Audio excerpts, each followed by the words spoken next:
High, good morning, welcome back to my channel. আশা করি সবাই ভালো আছো, সুস্থ আছো। আমিও আজকে খুব ভালো আছি।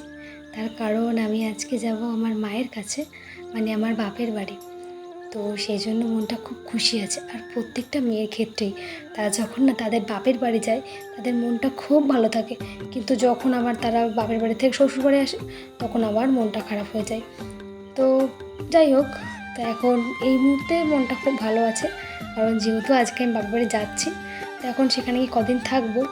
কদিন বলতে বেশি দিন না, হয়তো 3-4 দিন এমন। তো সেই জন্য মনটা খুব খুশি আছে। তো সামনে তো পুজোও চলে আসছে। তো পুজো নিয়ে আমার কোনো প্ল্যান নেই যদিও, মানে সেরকমভাবে কোনো কেনাকাটাও আমি পুজোতে করিনি। আর কোথাও ঘুরতে যাওয়ারও কোনো প্ল্যান নেই, যেহেতু বড়বাবু বাড়িতে আসতে পারছেন না, মানে ছুটিটা নেয়নি, ইচ্ছা করেই নেয়নি।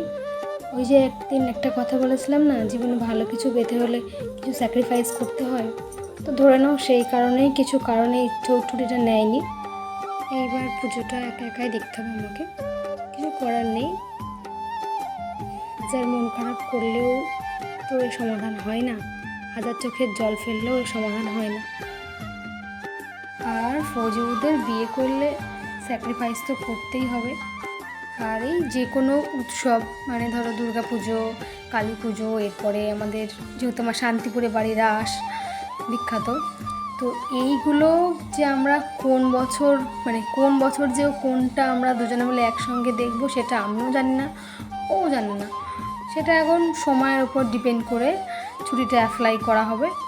তো যাই হোক, আমার কিছু মানুষের এমন কথা আছে যে তোর হাজব্যান্ড থাকে না, তো তোর মন খারাপ করে বা ভালো লাগে। তো দেখো, তোমাকে যদি আমি বলি, এক্সপ্লেন করি নানান রকমভাবে, তুমি সেটা বুঝতে পারবে না। এটা এই যে একটা মেয়ের বিয়ের পরে তার হাজব্যান্ড যখন তার কাছে না থাকে, তাকে যে কত রকম প্রবলেম ফেস করতে হয়, এটা একমাত্র সেই সব মেয়েরাই বোঝে যাদের হাজব্যান্ড কাজের সূত্রে বাইরে থাকে, আর এই ফৌজিবাবুর বউরা বুঝতে পারে।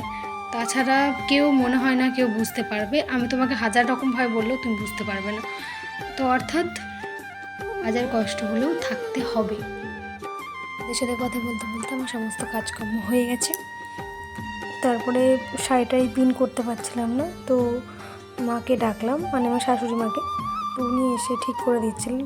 আর বলছে তুমি যাচ্ছ, তাড়াতাড়ি চলে আসবা, থাকবা না। মানে আমি চলে গেলে মানে ওনার একটু মন খারাপ করে। তো বলছে আসো, তোমার একটু কাজল পরিয়ে দিই।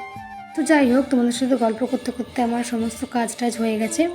এবারে একটু রেডি হয়ে নিচ্ছি। তো যেহেতু আমি আর আমার শ্বশুরমশাই যাব, তো উনি ডিউটি থেকে আসবেন, দিয়ে আমরা যাব। তো আমার না একদম খেতে ইচ্ছা করছিল না, মানে ভালো লাগছিল না শরীরটা। তবুও আমার শাশুড়ি আমাকে জোর করে বলছে, না মোনা খেয়ে যা, না হলে খিদে পেয়ে যাবে। তো দিয়ে ভাত খাইয়ে দিচ্ছিল। দেন বেরিয়ে পড়লাম। আর সেদিনকে না রাস্তায় ভীষণ জ্যাম ছিল। তো ভিডিওটা এখানেই শেষ করলাম। তো যদি আমার ভিডিওটা ভালো লেগে থাকে তাহলে অবশ্যই লাইক, কমেন্ট, শেয়ার করবে। আর যদি আমাকে পছন্দ হয়ে থাকে তাহলে অবশ্যই আমার চ্যানেলটা সাবস্ক্রাইব করবে। তো good bye, thanks for watching. আর পাশে থাকা বেল আইকনটি বাজাতে ভুলে যেও না, জানো।